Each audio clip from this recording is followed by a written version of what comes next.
Ian Squire, Brad Crawford from BlastOne. How are you?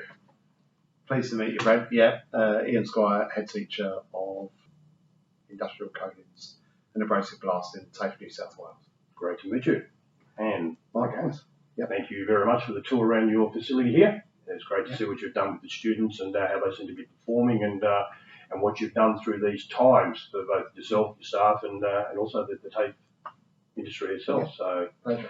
But in saying that, I have to say this one, but it's trying to get down to a little bit of business. I'd like to run a couple of questions by yourself, if you don't mind answering them for me. Yeah, no worries. Yeah? Okay. Nice, simple, easy. They won't hurt too much. As far as the training goes, you are offering a Cert III itself. But what do you think the Cert III actually means to the industry at the moment? I think for the industry, this is the trade level qualification that any blaster and painter who's in the corrosion industry should have that qualification. It essentially means that they've been assessed, they've been trained and assessed to a set of formal standards, so wherever they are in Australia, they've been assessed to those standards. So in terms of, I guess the benefits for the industry as well is, it really increases their awareness of WHS issues and how to avoid any issues. It also increases their knowledge. At the moment they blast and paint and they often don't realise why they don't necessarily know why they're doing certain things. They're just doing them because they're told. This gives them the underpinning knowledge as to why they're doing that, so they can then review what they're doing. If there's any issues, breakdowns with coatings, etc., they can review the process and actually have some knowledge there to base some decision making on. Okay. Second part of the question, why do you think it's important to have a Cert III for the training and for the application side of things?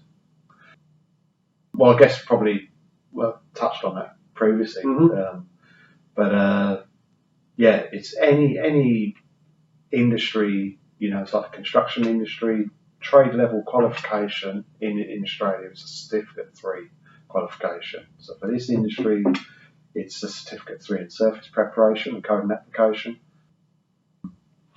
It's really important because it gives, there's a certain standard that the industry expects the blasters and painters to be at in terms of their capabilities and their competence within the workplace.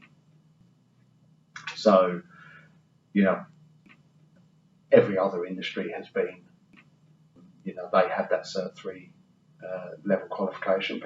So at the end of the day, it comes down basically showing that you are competent, and whoever's going on to the job itself, whoever's getting the work done, is got the assurance that the competency is going to be there. Yeah, by definition, a Cert 3 qualified person is somebody who's competent and can work under minimum supervision. Fantastic. So they can work across every facet of the industry, or they've been trained and assessed across every facet of the industry, whether it's the blasting, whether it's the painting, whether it's coating inspection.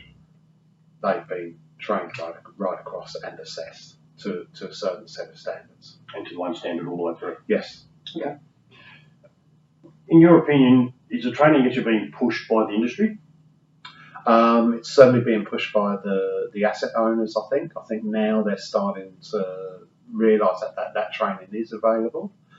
I think a lot of what we're experiencing recently, a lot of coders and blasters are realising that, really they tend to be quite transient and go from one job to another. So they're realising that, they are being asked to have you got that qualification.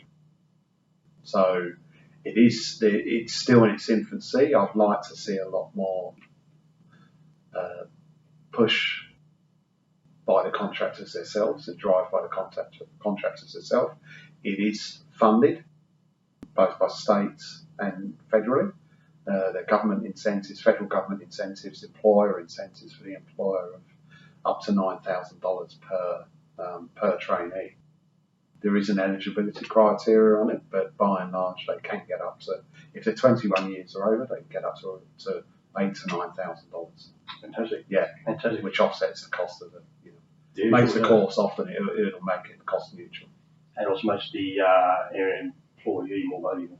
Yeah, definitely. So They've got it's a win-win. Like at the moment, a lot of employees, a lot of blasters and painters, so their employment status is very casualised.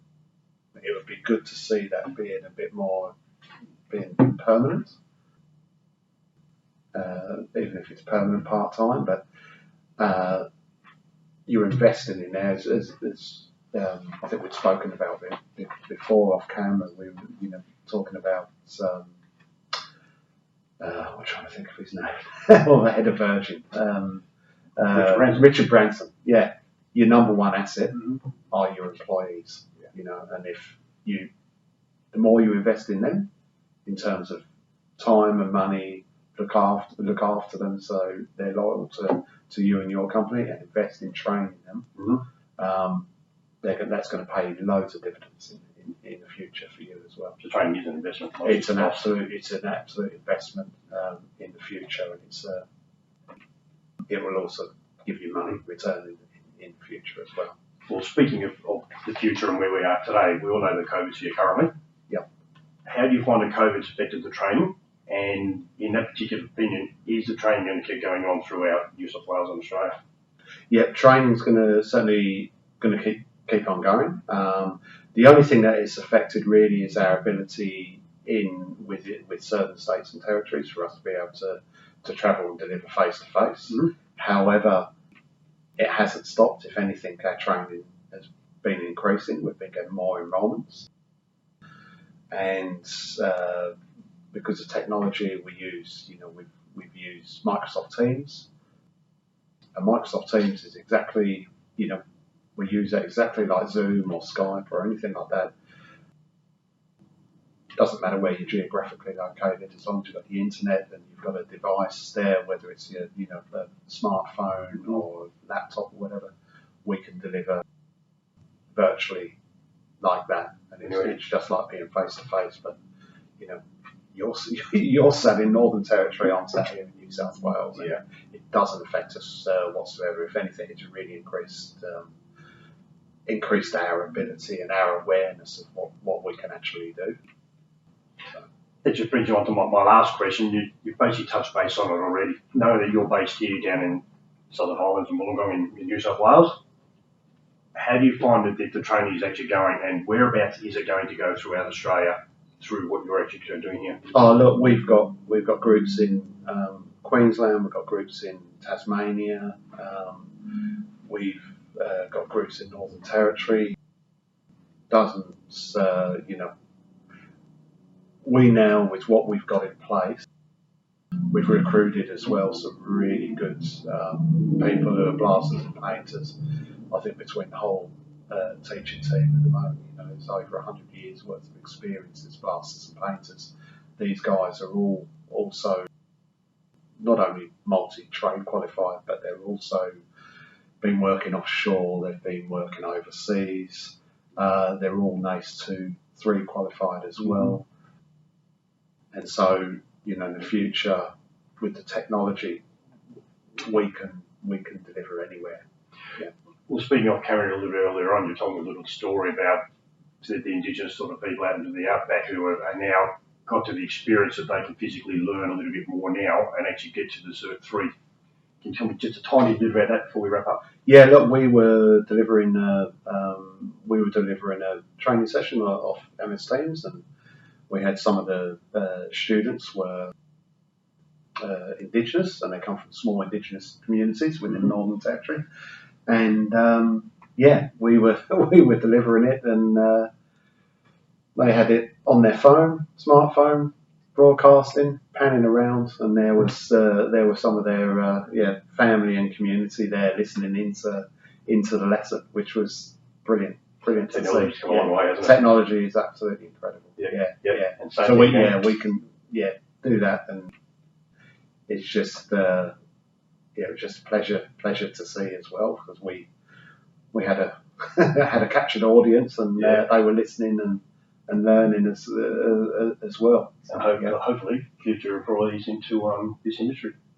Oh yeah, for sure, absolutely. And they you know, said knowledge is power, and you know, it gives us that reach. You know, we're probably where we were probably thinking we were going to be in 10 years' time has been fast tracked because of COVID. So it's not all doom and gloom. It's been, for us, it's made us pick up a game in that certain respect, and we've pushed on ahead with it.